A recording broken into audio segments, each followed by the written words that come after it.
Okay, so good morning. So let's continue all about the discussion regarding the chapter 4. So let's discuss the basics of decision making and problem solving. Okay.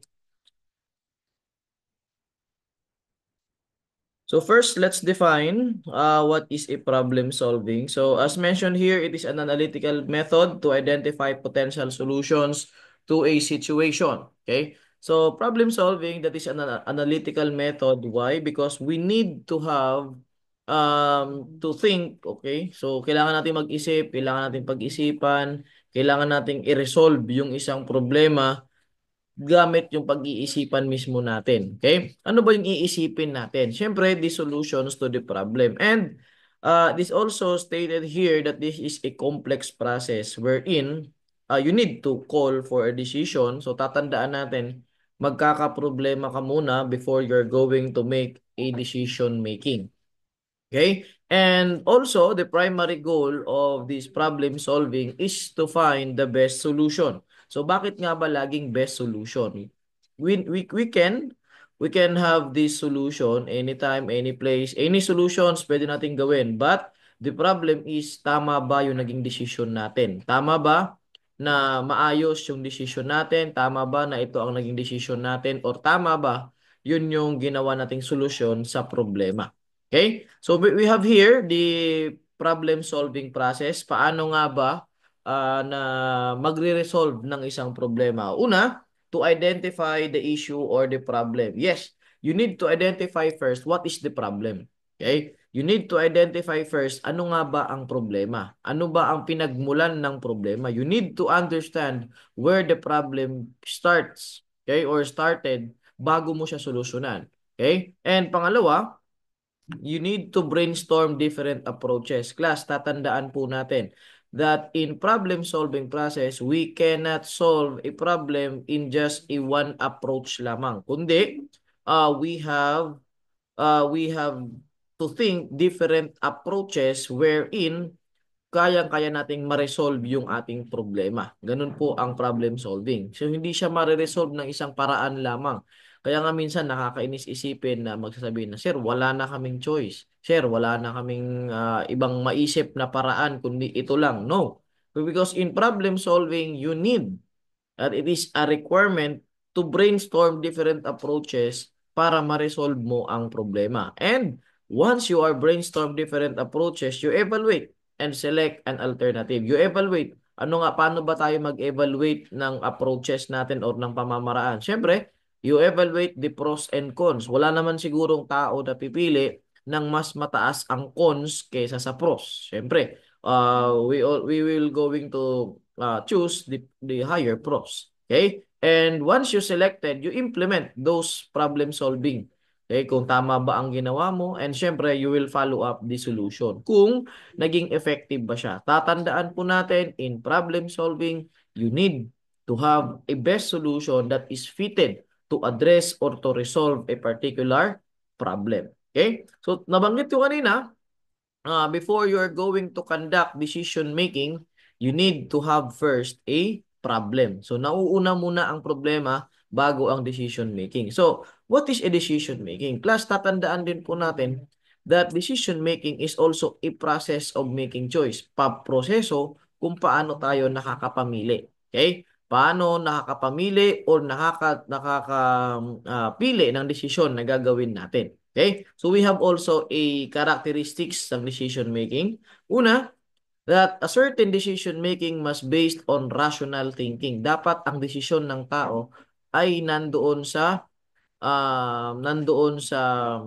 rational being a rational being ang tao dapat, no? Dapat pinag-iisipan niya lahat ng desisyon.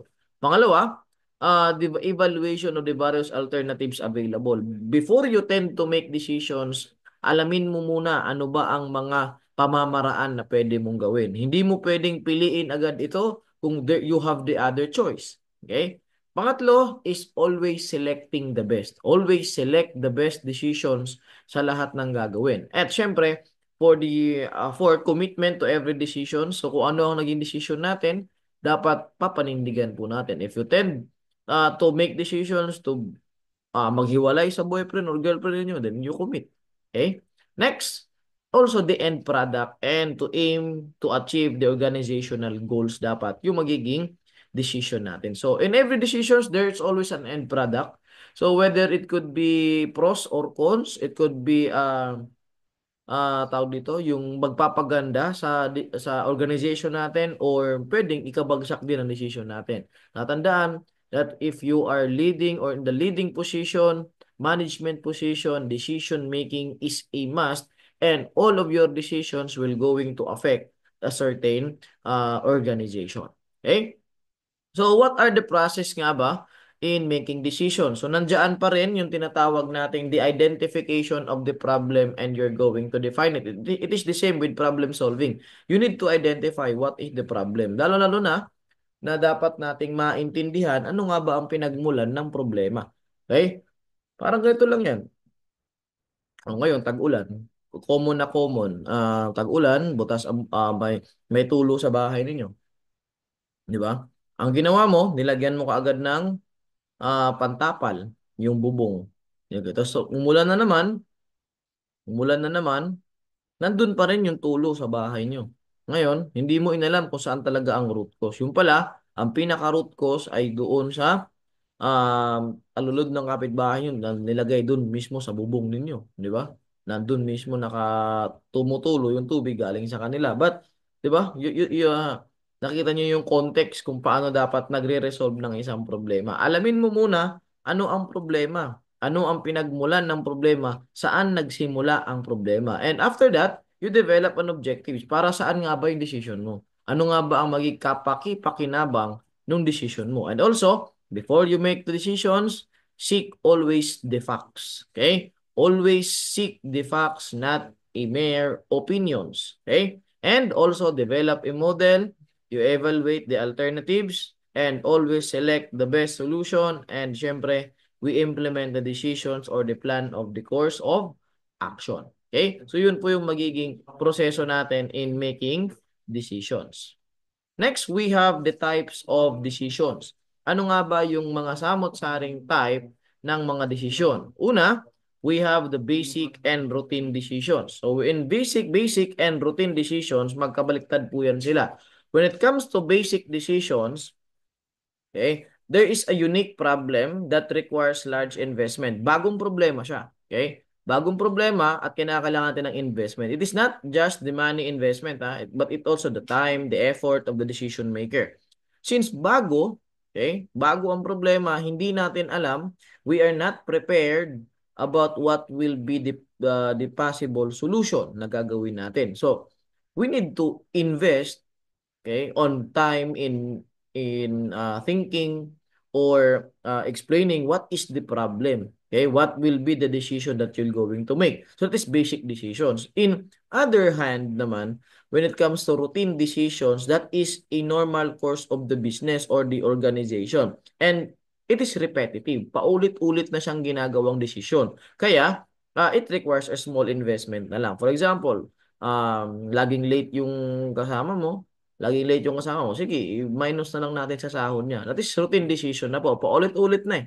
Okay? But in basic decisions, bagong problema. For example, biglang nag-alsa yung mga trabahante mo. Hindi mo alam kung anong gagawin. It requires a large investment. But in routine decision, paulit-ulit na nangyayari, paulit-ulit na nagiging decision mo, that is, it requires small investment na lang.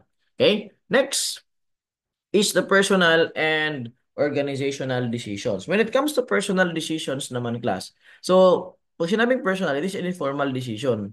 Okay? Tatandaan mo that whether or not you are a member of the organization, pag nag-decide ka na para lang sa sarili mo, it is a personal decision. For example, you are part of the company or you are part of the organization and then you decided to buy a motorcycle and it will not directly affect the entire organization, that is your personal decision. Hindi na apektuhan yung organization mo. But, on the other hand, organizational decision, that is a formal decision. You are a person, when make a decision, it will affect the entire organization. For example, organizational decision. You decided that all of those persons na late late palagi ay bawas na, absent na. Halimbawa, 1 hour late, absent na for the whole day. Okay? Absent na yon. So your decision as a single person, no, as a single person ay nagkaroon ng effect sa entire organization. But on the other hand, personal decision, single person nag-decide pero hindi naapektuhan ang organization. Ang organizational decision, isang tao, parte ng isang organization, nag-decide na apektuhan ang organization. Okay? Next, we have individual decisions and group decisions. Pag sinabing individual decision, kanya-kanyang decision. Okay? For example, personal decision mo, ikaw lang isa nag-decide. Di ba? It is individual decision. Kumbaga, pag sinabing, huwag kayong malilito sa individual at personal. Pag sinabing personal, isang tao siya, nag-decide siya hindi naapektuhan ang organization. While in individual decision, isang tao rin siya pero naapektuhan niya yung organization, not to the point na directly, no? Pero ito siya lang ang nag-decide. Wala siyang ibang kasama na nag-decide, siya lang talaga. Okay? And in group decision naman, hindi ito ay grupo ang nag-decide. For example, uh, nag-decide kayo na wag nang manood ng lecture na to. Okay, o kaya nag-decide kayong lahat na hindi na mag-take ng finals, di ba? So it is a group decision. Pero kung may isa diyan na nagsabi, ay ayoko, sige, a-attend ako. That is individual decision. Okay? Next, we have rational and irrational decisions. Pag sinabing rational decisions, it based on logical facts. Ibig sabihin, those decisions are coming from facts. Okay? Pinag-isipan, analytics, kumbaga. Analytical yung ang kanilang ginawa na pagdidesisyon. While in irrational decisions naman, hindi siya nakabase sa facts. Based lang siya sa intuitions and experience ng decision maker. Pwede ang irrational when it comes to the experience. Kasi minsan, uh, not all written in the books, no, ay nagagamit natin in the real Makoy. But in the purpose of board exam, kailangan mong gawin yon written by the books. But sometimes in a certain decision maker, minsan they are going to decide outside of the box. Ibig sabihin, hindi na nakasulat yung minsan na nag-decide sila. So nakabase lang sila dahil sa naging experience nila or dahil sa naging karanasan nila doon sa sitwasyon na yon. But there are decision makers na ano sila, kung ano ang nakasuring facts, ano ang nakasulat, ano ang nagsasabi na dapat maging desisyon, yun ang gagawin nila. Those are the rational decisions. Okay? Next, we have the program and unprogrammed decision. Pag sinabing program, repetitive na po siya na naging problema, na naging desisyon, pero meron na po tayo nakahanda na pre-established rules and regulation. Unlike in unprogrammed decisions, so those are unique problems faced by the organization and there is no pre-established rules and regulation. Hindi siya nakaprepare. For example, ganito, program decisions. Paulit-ulit na may bumabagsak sa kabso sa sabi natin. Paulit-ulit na may bumabagsak. Ngayon, anong ginawa? Anong ginawa ng mga decision maker? O sige, dahil paulit-ulit nang bumabagsak yan, maglagay na tayo sa policy natin na pag bumagsak, wala na, tanggal na sa department or tanggal na sa college. Okay? So yun yung program decisions. While unprogrammed decisions naman, yun yung hindi prepare ang isang organization. For example, halimbawa, hindi prepare ang isang school na kung wala nang pumasok na bata sa kanya, anong gagawin nila? Okay? Wala sila naka-ready na backup plans na gagawin if there are unique problems na gagawin. So those are unprogrammed decisions. Pero kung may naka-ready na sila na gagawin if there are contingencies happen, so that is program decisions. Pero pag wala, unprogrammed decisions po yun. Okay? So those are the types of decision making. So let's talk about decision making for public managers. So, decision of public managers. So, we have three: strategic, tactical, and operational. So, when it comes to strategic, those are the long-term decisions na ginagawa ng mga public government natin. So, ang ginagawa nila dito is they were going to think to 5 years or more kung ano ang gagawin nila. Okay? What will that decision, or for example, this decision will going to become strategic. Ibig sabihin, itong decision na to, maglalast siya ng how many years. Ibig sabihin, strategic po yun. For example, ganito. Mag ano ba, kakaupo lang ng mga ano natin, ng mga politiko ngayon. Halimbawa, kakaupo lang ng mga politiko natin ngayon. Ngayon, ang ginawa nila, nagsabi agad sila, ito ang magiging decision natin. Okay? Ngayon, tapos yung decision na ginawa nila, inabot hanggang matapos ang term nila, hanggang matapos ang kanilang paninilbihan. So those are strategic decisions. Next, we have tactical decisions. Sa tactical decisions naman, ginagawa nila yung mga decision na yon para matupad yung gagawin on the long term. Okay? And lastly, we have operational. So ito ang pagkakasunod-sunod nun. For example, on the strategical or strategic decisions, for example, ang gusto ng government official na na dapat lahat ng ambulansya ay lumilipad na. Okay, para hindi ma-traffic. Now, on the tactical decisions na gagawin nila, sino ang magdadrive? Di ba? Anong gagawin natin sa mga driver? Dapat yung mga driver ay matuto. So, yung ginagawa nila doon, habang tinuturuan yung driver, sineseminar yung driver para matupad yung strategic planning na gagawin nila. So those are on the tactical. While in the operational, isisikapin ng mga nandito sa mga lower ranks, no, sa mga lower management na gagawin nila, paano nila mapapagalaw yung mismong tao. Okay? So yun po yung kaibahan nung tatlo na ginagamit po ng ating public managers. Okay? Next, we have two different views regarding decision making in the government. So we have two, the traditional approach and the the alternative approach. So in traditional approach, that is a hierarchical way of decision making or pyramidal way. Ang ginagawa dito is more on evolving in strategic decisions. Kumbaga, if you can see that triangle, the pyramid, so hinati-hati po siya sa tatlo, strategic, tactical, and operational. By the way, those persons involved in strategic, those are the top level managers. The tactical is the middle managers, and the operational is the first line managers. So, when it comes to traditional approach, nanggagaling po muna sa taas ang desisyon, tsaka muna ibababa. Okay? In traditional approach, tandaan din natin na hindi po pwede yung galing sa baba, iaakyat. When it comes to traditional approach, galing sa taas, ibababa nila. While in alternative approach, dito sabay-sabay na kumikilos yung tatlo. Okay? Hindi nila inaantay yung sinabi nung kabila ay nung isa. Kumbaga, sabay-sabay silang kumikilos para doon sa ikabubuti ng organization. Yun yung pinagkaiba. Una, yung traditional approach, manggagaling muna sa taas, syempre. Aantayin muna nila kung anong sasabihin nung nasa taas. But in the alternative approach, sa lahat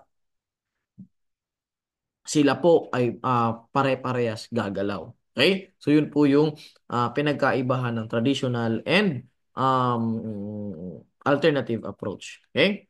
Next, we have decision-making style. So paano nga ba nagde-decide ang isang tao? Okay? Una, directive style. Sa directive style class, tatandaan natin that this decision maker from the word itself direct. Okay? Direkta sila na nagde-decision. For example, they don't need more information. Hindi nila kailangan ng maraming informasyon, hindi nila kailangan ng maraming pamamaraan. They can make fast decisions as they can. That is directive style. Naka-address agad sila kung ano yung decisionan. Wala na silang kinakailangan ng mga information, di na nila kailangan lahat ng pamamaraan, basta they need to make decisions. Good thing in the directive style decision makers are they can make fast decisions. Magaling siya kasi kaya niya mag-decide. Ang cons nga lang dito class is pwede siyang magkamali sa lahat ng decision niya kasi hindi niya napag-aralan or hindi niya nakuhaan ng maraming information yung particular na problem. Kabaliktaran naman sila ng analytical or analytic style of decision making. Bakit? Itong si analytic decision maker kailangan ng mas maraming information at mas nangangailangan ng maraming approaches. Gusto niya na dapat lahat ng lahat ng kailangan gawin, okay? Lahat ng kailangan gawin doon sa magiging tawag dito, magiging decision niya ay kailangan maraming information. Okay? So gusto niya na dahil maraming information ang involved, no? Maraming information ang involved, so marami ding alternative ang involved. Okay? So yun po yung analytic style decision maker. Pangatlo, so we have the conceptual style decision maker. Sila naman yung very tumbok talaga sila when it comes to decision making. Gusto nila, they will find the creative way to solve a problem. Hahanapan nila ng mas mga magaganda pang solusyon ang problema. Okay? Before they make decisions, hahanapan nila ano ba bang mas the best na solution dito. And lastly, we have the behavioral style of decision making. So dito naman, kung yung directive ayaw ng suggestions, diretsahan. Si behavioral style naman, they are very receptive to the suggestions from the others. Gusto nila na sila ay makahingi ng suggestion coming from the other members of the organization. So yun po yung apat na decision making styles. Next topic, let's talk about factors affecting decision making. Ano nga ba ang nakakaapekto sa pagdedesisyon ng isang tao? Tatlo lang yan. Certainty, risk, and uncertainty. Pag sinabing certainty, alam natin lahat. Okay? You know the outcome. You are aware that you will make decisions and you know the outcome. Alam na alam mo ang outcome. Alam na alam mo kung ano ang kinalalabasan. For example, ganito. Um, nag-enroll ka ng CRIM. Okay? Alam mo na pag sa Kabso ka nag-enroll ng CRIM, pwede kang bumagsak. Di ba? Pwede kang bumagsak or pwede kang mailipat ng course. That you are certain. Your decisions to enroll in Bachelor of Science in Criminology in Kabsu ay alam mo na kung bumagsak ka, pwede kang lumipat ng school. So alam mo na ang kalalabasan mo. That is certainty. While risk, plus, tatandaan natin, risk, alam mo ang gagawin mo, pero hindi mo alam kung ano ang magiging consequences ng magiging action mo. For example, may pinili kang desisyon pero hindi ka sure kung anong kinalalabasan. That is risk.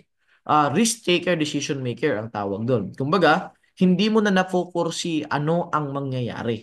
Okay. Sir, napupursi ba natin anong mangyari? Hindi po. Pero alam mo na kung anong kinalabasan. For example, late ka umuwi ng bahay, alam mo nang papagalitan ka. That is certainty. Pero pag risk yon, hindi mo alam kung nandun ba si tatay mo kakasisibat, hindi mo alam na nandun siya. That is risk. Okay? But in uncertainty, wala ka talagang alam sa lahat. Hindi mo alam na nag-decide ka, hindi mo rin alam kung ano ang magiging probability nung iyong decision. No awareness of all the alternatives. Wala kang alam na gagawin, wala kang ibang pamamaraan na gagawin, basta ka lang nag-decide. Naguguluhan ka, yan, nag-decide ka. So yun po yung mga factor kung bakit nakakapag-decide ang isang tao. Okay? So we have here role of information in decision making. Ano nga ba ang role ng information sa decision making? So napakahalaga po ng information natin lalo na sa pag-identify ng problem. Bakit? Siyempre, how you make decisions if you are not knowledgeable enough when it comes to the problem. 'Di ba? So gusto mong mag-decide ng problema, gusto mong solusyonan ng problema, but you are unknowledgeable with regards to the problem. So hindi mo siya ma-resolve ng diretso. Bakit? Hindi mo alam kung saan magsisimula. And also, putting the problem opportunity in context. Dapat naintindihan mo saan nanggagaling ang problema. Okay? Hindi pwede kasi nating gawin, you identify the problem and then you directly solve a problem. Pero hindi mo alam kung saan nanggagaling ang problema.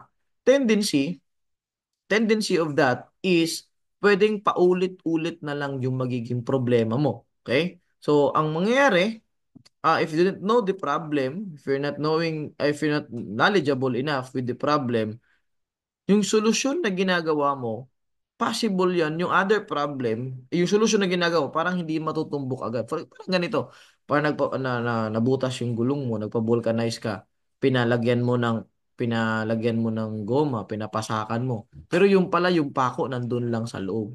Di ba?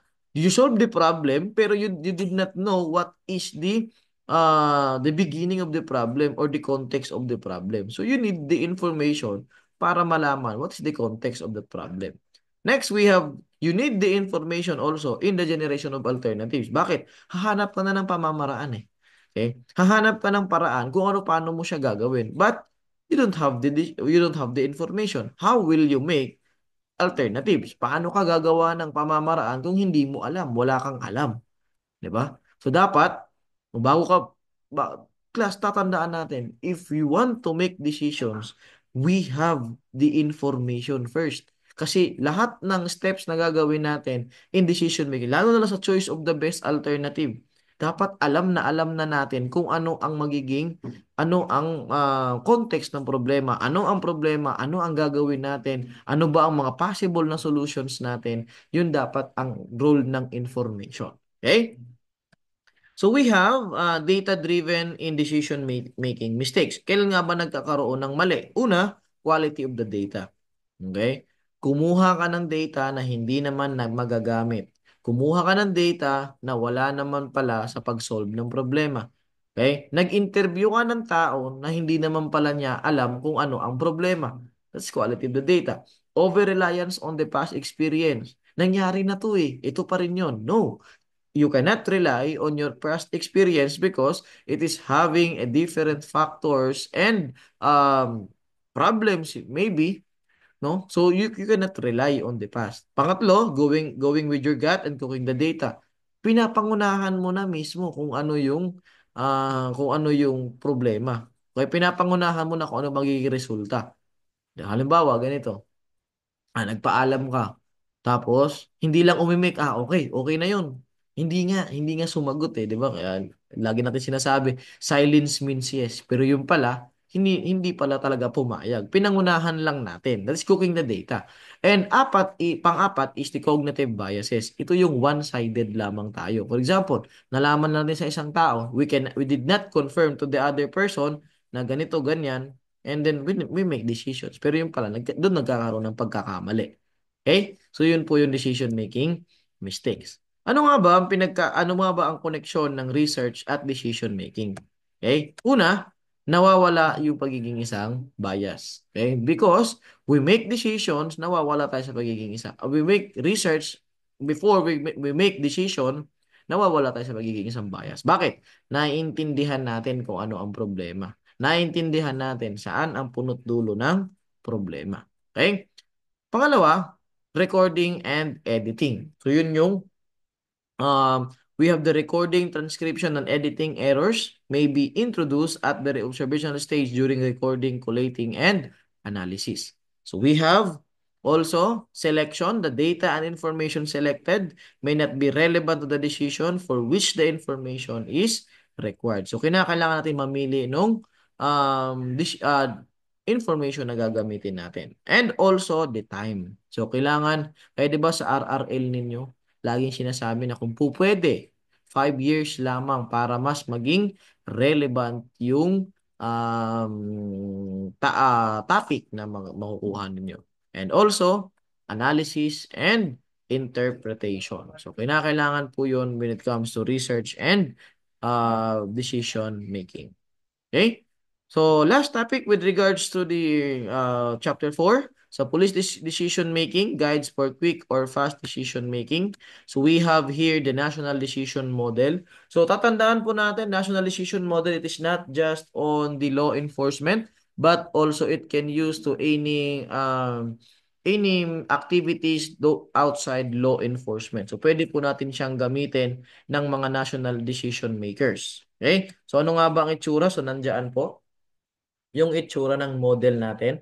So, we need to consider, we need to consider the code of ethics of the decision making. So, kailangan alamin natin. Pangalawa, you need to gather the information. So, syempre dahil aalamin natin ang problema, you need to gather information. And, susunod dyan, we need to assess the threat and develop a working strategy. Pangatlo, consider powers and policy. Dito papasok yung tinatawag na if this decision is extra-departmental, we need to consider powers and policy. Sino ba ang may hawak na to? Sino ba ang may authority dito? So, dapat alam natin po yun. And syempre, hindi lamang po plan A, kundi hanggang plan zebra siguro para to develop or to identify options and contingencies. And lastly is to take action and review what was happened, and doon natin masusukat kung that is kung efficient ba ang ginawa natin or effective ba. If it is not, so balik tayo ulit kasi